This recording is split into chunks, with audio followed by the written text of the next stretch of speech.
Miss Mitali back.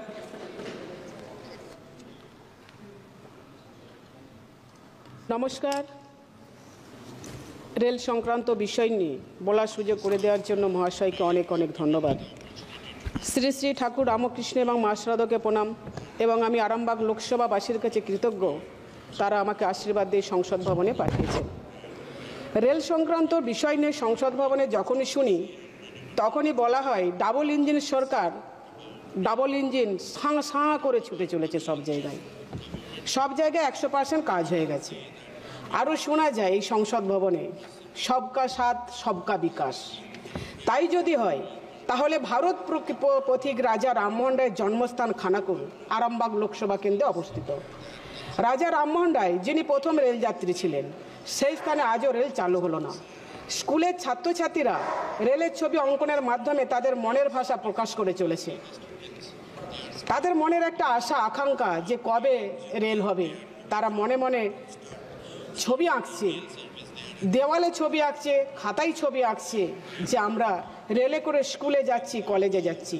ছাত্রছাত্রী এবং সাধারণ মানুষজন আর কতদিন অপেক্ষা করবেন মন্ত্রী মহাশয় যদি একটু বলেন। পাঁশকুড়া থেকে চন্দ্রকোনা পর্যন্ত রেল অবিলম্বে চালু করা হোক। তার কারণ চন্দ্রকোনায় নাড়াজলে একটি ঐতিহাসিক প্রসিদ্ধ রাজবংশী আছে। সাধারণ মানুষ এবং ঐতিহাসিক প্রসিদ্ধ স্থানকে বাঁচিয়ে রাখার জন্য অবিলম্বে রেল চালু করা হোক।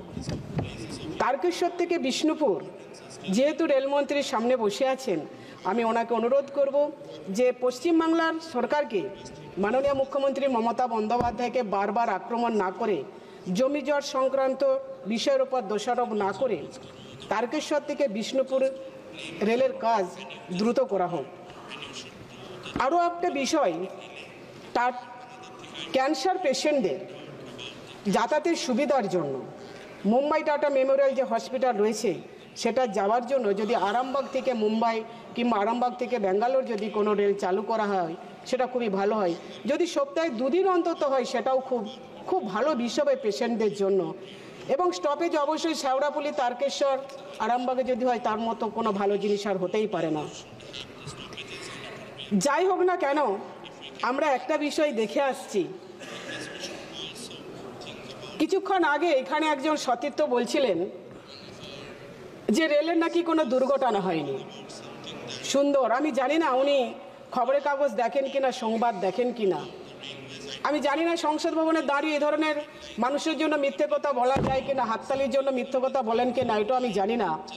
তার কারণ আমরা যখন ছোটবেলায় খেলতাম, আমরা প্রথমে বলতাম কু ঝিকঝিক ঝিকঝিক ঝিকঝিক ঝিকঝিক ঝিকঝিক ঝিকঝিক ঝিকঝিক ঝিক ঝিক ঝিক ঝিক ঝিক। আজকে ডাবল ইঞ্জিন সরকার করে যারা চিৎকার করছে, এক minute, just a minute, double engine সরকার করে যারা চিৎকার করছে, এখানে কিছুক্ষণ আগে একজন বন্ধু বলে গেলেন সেই ডাবল ইঞ্জিনের হাল যে কতটা ভালো কি মন্দ আজকে মানুষ কিন্তু বিচার করে যাচ্ছে। তবু আমি বলবো মন্ত্রী মহাশয়ের কাছে অনুরোধ করব, আরও বিশেষ করে এই বিষয়, যেহেতু ভারতবর্ষের রেল খুব দ্রুততম একটা যোগাযোগ ব্যবস্থা, এর জন্য যদি ধ্যান দেন। আর যেতে যেতে আর একটা কথা বলি যে পেশেন্টের জন্য যদি টিকিটগুলো একটু তাড়াতাড়ি কনফার্ম করা যায় তাহলে পেশেন্টদের বাড়ি খুব উপকৃত হবে সেই পেশেন্ট পার্টি।